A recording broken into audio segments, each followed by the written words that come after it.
Hello, I'm Dr. Lawrence W. Moore, and I just want to check in with you on this Sunday night.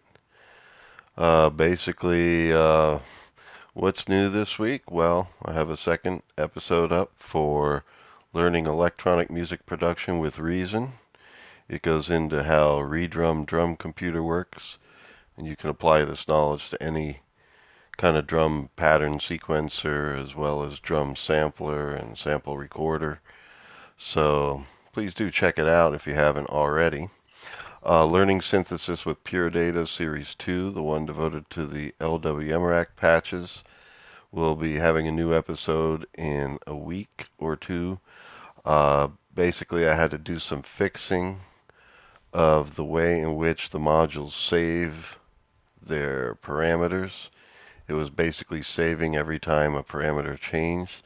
And for some things that doesn't work well, like the pitch bend, especially sometimes the mod wheel, because those continuous controller changes, if it's constantly saving each time new data comes in, it kind of makes the audio stream stutter.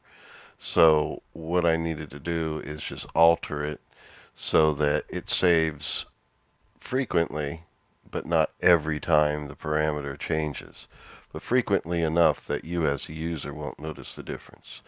So basically, as that's happening, I have to apply those changes to all the modules. And so I'll be replacing all the downloads with the fixed versions, and that takes some time. So please be patient with me on that. But in this episode of Sunday Night Synthesis, I wanted to show you a Pure Data patch that I made. Actually, I made about a year ago, and then I revisited it lately because I want to make it into a MobMuPlat patch that basically works with that MobMuPlat GUI interface so that it can be used on mobile devices.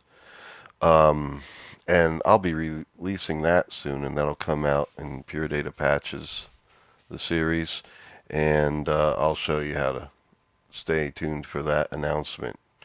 But basically, let me show you how the Pure Data patch itself works, and that way when it's released you kind of know a little bit about it and you know to look for it, because I think it could be very useful to you if you're interested in working with noise filtering and ocean waves, sound effects, and things like that. Okay, so let's take a look at it. Okay, so we're going to take a look at my Wavemaker that I've been working on and that will be released for download soon. It has 3 files with it right now, and this will be the way it will be. I'm not really going to change much more. It has a Wavemaker tilde file and an LWM Wavemaker tilde file that are both PD patch files. This is the one you open, the one with LWM Wavemaker. Basically, when you open that, this is this abstraction here. So the Wavemaker tilde file is loaded in this one. The Wavemaker tilde file is basically an abstraction that can be loaded into other patches, and this is how it looks on its own. It's got a lot of inlets and a lot of outlets so that the data here for all your settings could come in or go out from this module. Down here is a sub patch where all the actual sound gets generated. Basically, this is where you have your filtered noise, and the filtered noise is controlled. Basically, the way this works is you have 2 what I would call waveforms that are generated by filtering noise. This top half is one, this bottom half is the other. Up here, this is for loading and saving patches. Basically, you can have 20 presets that you can load and save here. It comes with like 3 of them. Right now, when you load it for the first time, it doesn't say that it's on one. But say, for example, I click on the next one here, open, and then the second box. There we go. We have Windy Cove open. This is a display of the name. This is where you can type a new name if you want to save and overwrite it. And then the first preset is Slow Ocean. I made a third preset called Trance.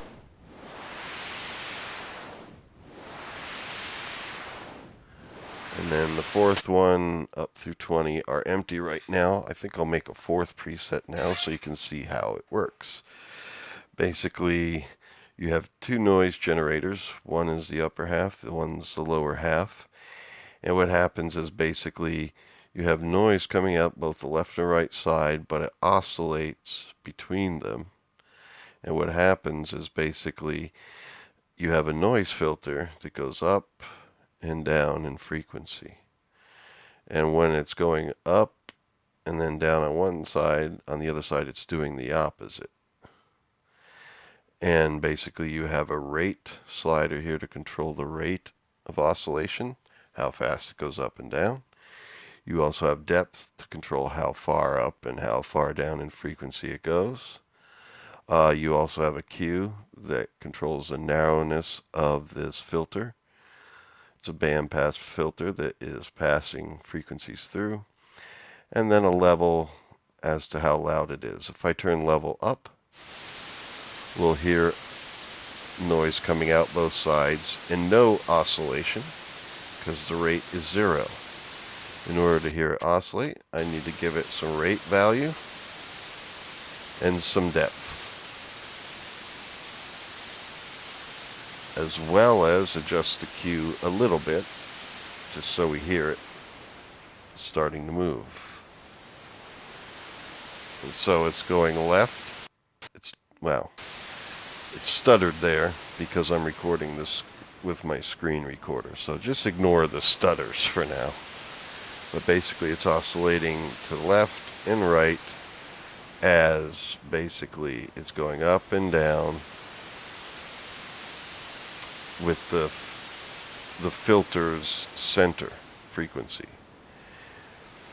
Q is how wide around that frequency center is being passed. So if I turn this up,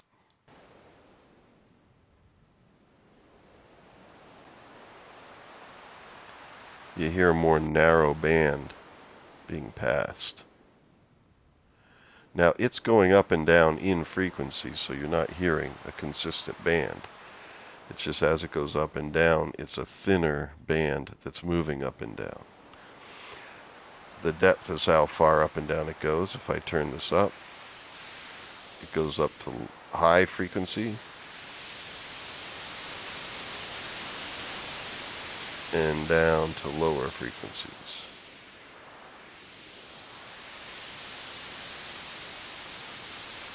The rate is the speed at which it does this. Now phase has to do with the phasing between this one and this one. So let's add the second right now. Let's narrow this one's Q. Now let's give it a rate as well.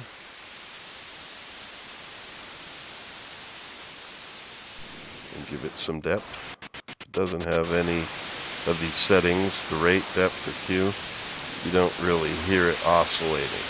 So now we hear two waveforms oscillating left and right at a very similar rate. And now a similar depth, as well as a similar Q. So let's just make this one phase 0 and this one phase 0.5, meaning they're completely opposite in phase with one another.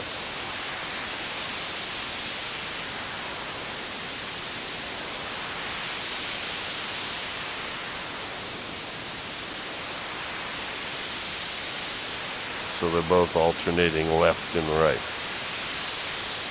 Now if I like this,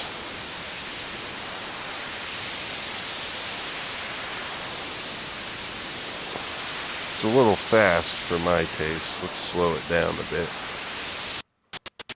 So turn the rate down, turn this rate down.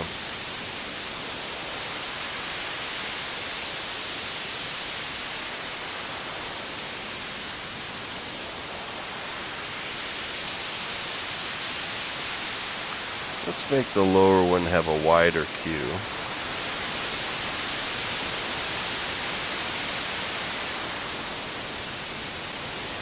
And a lower level. Gotta wait for the stuttering there of the screen recorder. Sorry, but this newer version of OBS is not working out very well. Keeps stuttering on me with audio. Okay, so there we go. That's the basic idea. Now if I want to save it, I just have to type a file name in here that's short enough. It's not really a file name. It's a parameter name.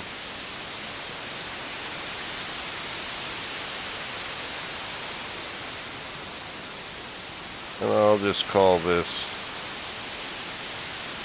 B Shores. And say save. So it's now saved to the 4th preset. Or at least it should be. No, it isn't. I'm still hearing the right preset. Let me just type it again. B Shores. Save. Oh, I think I know. I have to hit enter first. There we go. I hit enter first and then save. There we go. Now its name is there. And it's one of my presets. Okay. So, I'm going to close this up. This will be out shortly. Because when I release it, I'm releasing it as well as it with its MobMuPlat interface, so it can be used on a mobile device.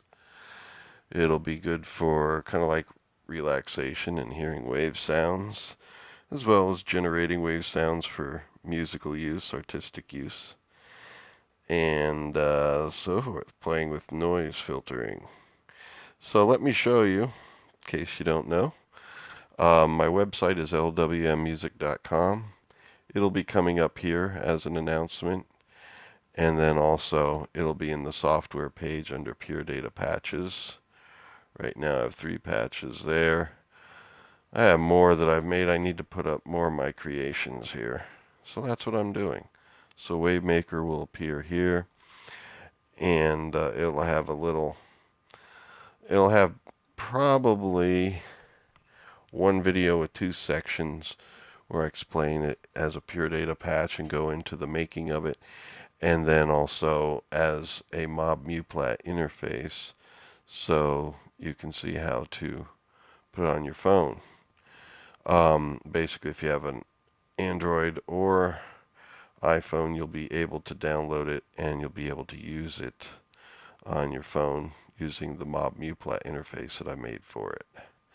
Okay. So that's where you can see about it there, and if you're subscribed to my channel, you'll see it come up here in the upload list. Basically, these are my uploads in order of most recent to older, and so you see what videos have been added lately. The rest of the playlists are in order of first episode to last, except for, well, for these 2 series at least. For Sunday Night Synthesis, this series, my weekly series, the most recent one comes up here, rather than having it in order from the beginning.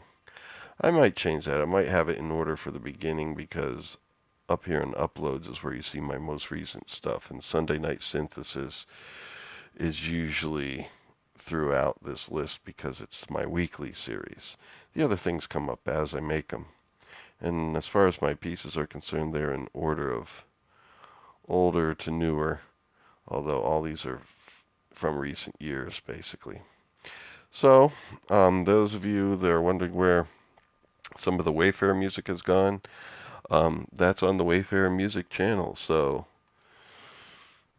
if you're into any of my meditations and stuff that I have here, it's on the Music of Wayfarer channel, so you have to go there. I'm trying to have this standalone as its own channel. So I'd appreciate if you could subscribe to both. So that stuff's here, including the Minecraft series with the soundtrack of my music. So anyway, that's it for this week, and I'll see you next week for Sunday Night Synthesis.